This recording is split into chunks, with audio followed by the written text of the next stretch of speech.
ወገኖቼ ቀኑን ሙሉ እግዚአብሔርን በመፍራት ከኖራችሁ አባ እንጦንስ እንደመከረው የትም ሁን የት ማንም ሁን ማን ቀኑን ሙሉ እግዚአብሔርን በመፍራት ኑሩ እንዳለው እግዚአብሔርን የመንገዳችሁ መጀመሪያ እግዚአብሔርን ጥላ ጋሻ ካደረጋችሁ እመኑኝ ምንም ባይኖራችሁ እግዚአብሔር ያኖራችኋል። አሁን እኮ ብርቱ ሐዘን የሚገባል ልባችን ስብር የሚለው አንዳንዶቻችንን ክትክት የምንለው ይህንን እግዚአብሔር በእውነት አብሮን እንዳለ ስለምንዘነጋ አብርሃምን ይሁት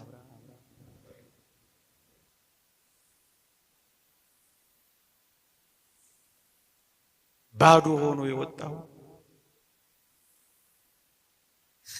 በጣም ይደንቃል።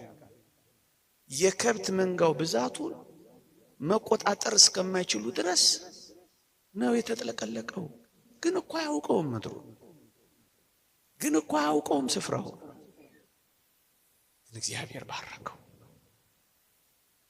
እንደ ተንከራተተ አልቀረም፣ እግዚአብሔር አሳረፈው።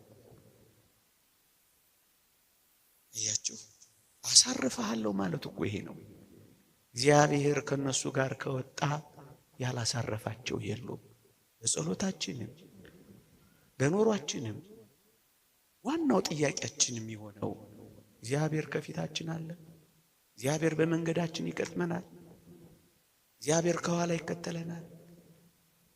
ወደ ቀኝም ወደ ግራም እንዳንል ሕገ እግዚአብሔርን እናስባለን።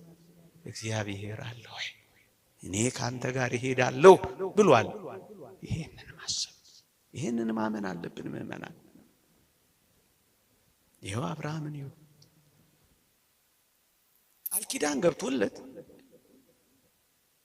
እንደ ሰማይ ከዋክብት ደግሞም እንደ ምድር አሸዋ አበዛሃለሁ ብሎት አንድም ልጅ ሳያገኝ 99 ዓመት ኖረ።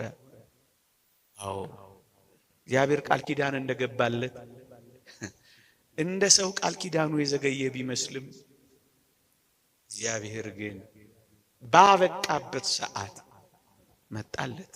እያችሁ ካንተ ጋር እሄዳለሁ አለው። ይሄው መች አሳፈረው። እመኑትና ያሳፍራችሁ እንደሆነ እስኪዩት፣ ተስፋ አድርጉትና ሲጥላችሁ እስኪ ተመልከቱት።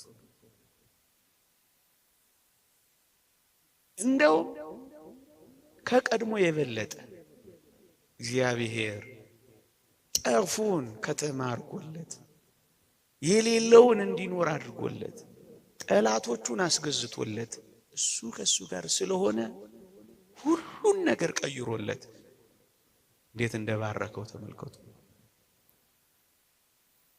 አብሮት ሄዷላ፣ አብሮት ኖሯላ። ወገኖቼ ያዕቆብን